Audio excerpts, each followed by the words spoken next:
nggak kalian merasa bahwa seharian tidak melakukan suatu hal apapun, hanya berdiam diri di kamar, tiduran, bermain HP, atau bahkan pernah ngerasain kita melakukan suatu banyak hal tapi tidak ada hasil yang signifikan?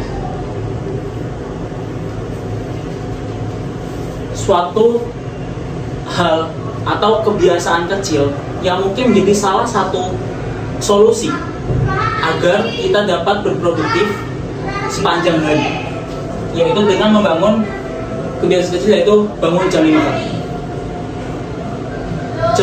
Bangun jam 5 pagi merupakan suatu hal yang terkesan sepele dan banyak disepelekan oleh banyak orang, tetapi menghasilkan suatu impact yang besar. Di sini saya, Andra Novel Izas, akan menceritakan berbagai manfaat dan cara-cara praktis untuk dapat bangun jam 5 pagi dan mengimplementasikannya di dunia nyata agar mendapatkan hasil impact yang besar. Untuk mencapai kesuksesan, yaitu dengan cara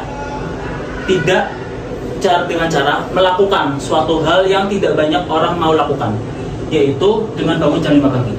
Sesuai dengan perkataan Robin Sharma, yaitu "Own your morning, elevate your life".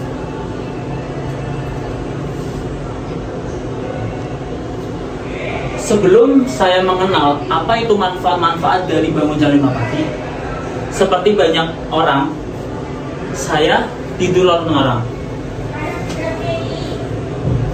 melakukan pekerjaan-pekerjaan atau tugas-tugas hingga larut malam, atau sekedar bermain HP dan laptop. Banyak orang-orang seperti ini yang beranggapan bahwa dengan melakukan suatu produktivitas di malam hari akan merasa lebih produktif. Banyak orang sebut dengan night owl, padahal hal tersebut adalah suatu hal yang salah. Seperti yang saya alami sendiri, yaitu jika saya tidur tengah malam kemudian bangun di siang hari, pada saat bangun saya akan merasa gugup atau panik. Jika pada saat bangun tidur mengecek notifikasi dari teman ataupun dari yang berhubungan dengan perkuliahan, maka saya akan merasa panik dan merasa telat untuk mempersiapkan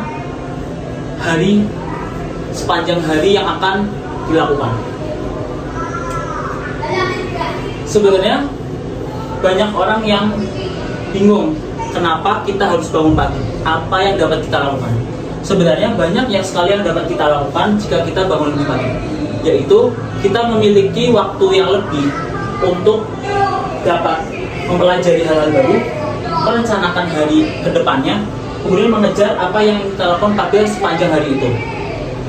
Dan jika kita melakukannya di pagi hari, itu akan menjadi sebuah ketenangan dan rileks, sehingga kreativitas dan inspirasi akan mudah didapatkan. Nah, jika kita sudah bisa melakukan bangun jam 5 pagi ini, kemudian apa sih yang harus kita lakukan setelah bangun? Bangun jam 5 pagi merupakan suatu hal yang mudah. Namun setelah itu apa yang harus kita lakukan agar kita dapat produktif dan menjalani hari-hari dengan lebih menyenangkan dan produktif? Ada rules pada buku The 5 Code, yaitu 20-20-20 rules, di mana 20 menit pertama yaitu move atau bergerak dari tempat tidur, yaitu dengan kita berolahraga, menggerakkan seluruh tubuh dan berkeringat, hingga saat itu ditutup dengan mandi air dingin. Kemudian 20 menit selanjutnya yaitu reflect atau dengan merenung, di mana 20 menit itu kita dapat melakukan dengan melakukan to-do list, membuat to-do list, kemudian melakukan hal-hal yang hal-hal journaling seperti pada umumnya, atau kita dapat melakukan dengan meditasi, atau jika seorang muslim yaitu dengan melaksanakan sholat. Nah, 20 menit terakhir selanjutnya yaitu dengan grow. Nah, langkah ini adalah langkah dimana kita bisa bertumbuh, yaitu kita dapat belajar, membaca buku, ataupun sekedar mengerjakan tugas-tugas yang nantinya harus dikumpulkan pada siang hari di hari tersebut. Nah, dalam buku The 5 AM Club terdapat 4 fokus of history maker. Yang pertama yaitu capitalization IQ. IQ yang kita punya, yang dianugerahkan oleh Tuhan, bukan semata-mata untuk dibiarkan begitu saja, namun harus dimanfaatkan, dikapitalisasi IQ-nya untuk dapat kita mendapatkan potensi terbaik dalam diri kita. Yang kedua yaitu freedom from distraction, di mana kita sebisa mungkin untuk menghindari, menjauhkan segala hal yang dapat mendistraksi dalam sekitar lingkungan kita. Sebagai contoh yang paling dekat dengan kita yaitu HP, sosial media, games, dan sebagainya. Yang ketiga yaitu personal mastery practice.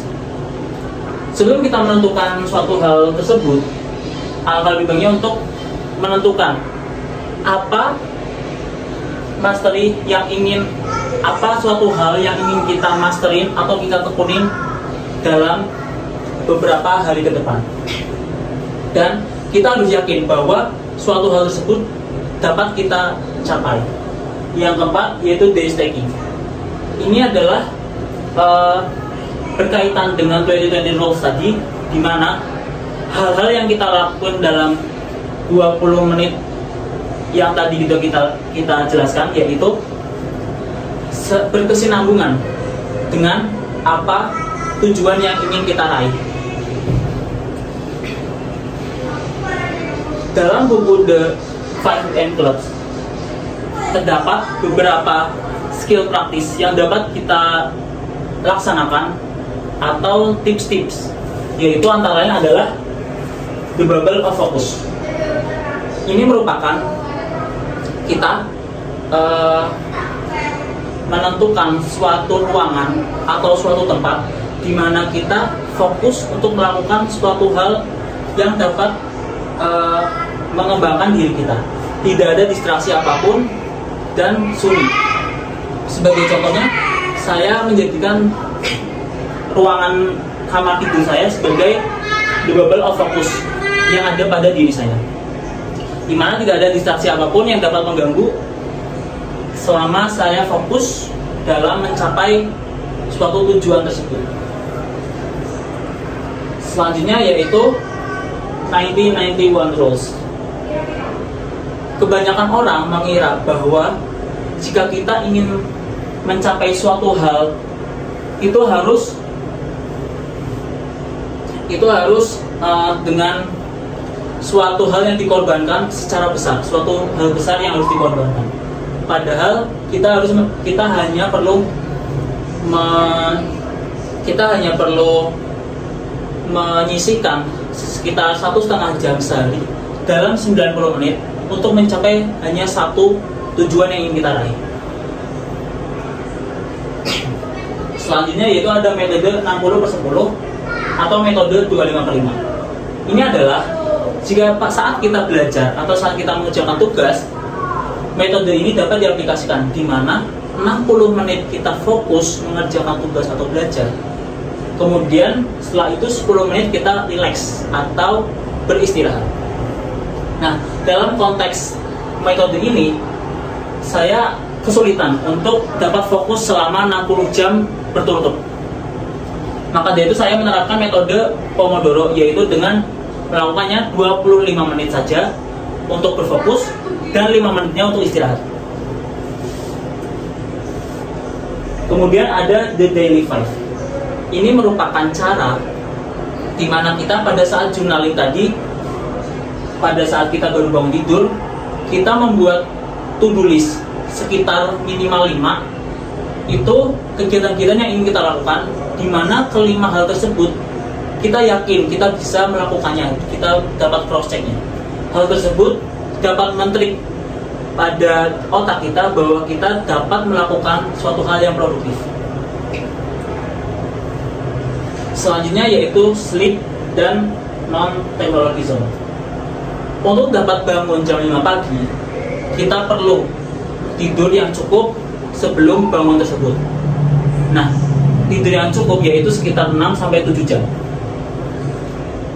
Dan sebelum tidur, itu diusahakan untuk tidak menggunakan teknologi seperti HP, gadget, dan screen lainnya. Namun pada pengaplikasiannya saya cukup kesulitan untuk mengaplikasikan metode tersebut. Sehingga saya mungkin hanya bisa sekitar 30 menit sebelum tidur, yaitu dengan bebersih ataupun mandi ataupun berskincare.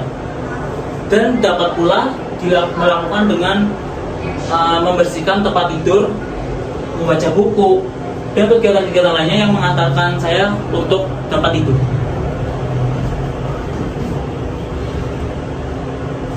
Nah, seperti pada yang tertera pada buku The Atomic Habit, yaitu 1% lebih baik daripada tiap hari. Suatu hal yang sudah kita lakukan, jika kita hanya melakukannya hanya sekali, 2 kali, hal tersebut tidak akan menghasilkan suatu hal yang signifikan dalam diri kita. Kita perlu adanya konsistensi, di mana kita melakukan suatu hal kecil, yaitu seperti bangun jam 5 pagi ini, tapi dilakukan secara konsisten selama minimal 1 tahun. Atau seperti pada contohnya yaitu membaca buku.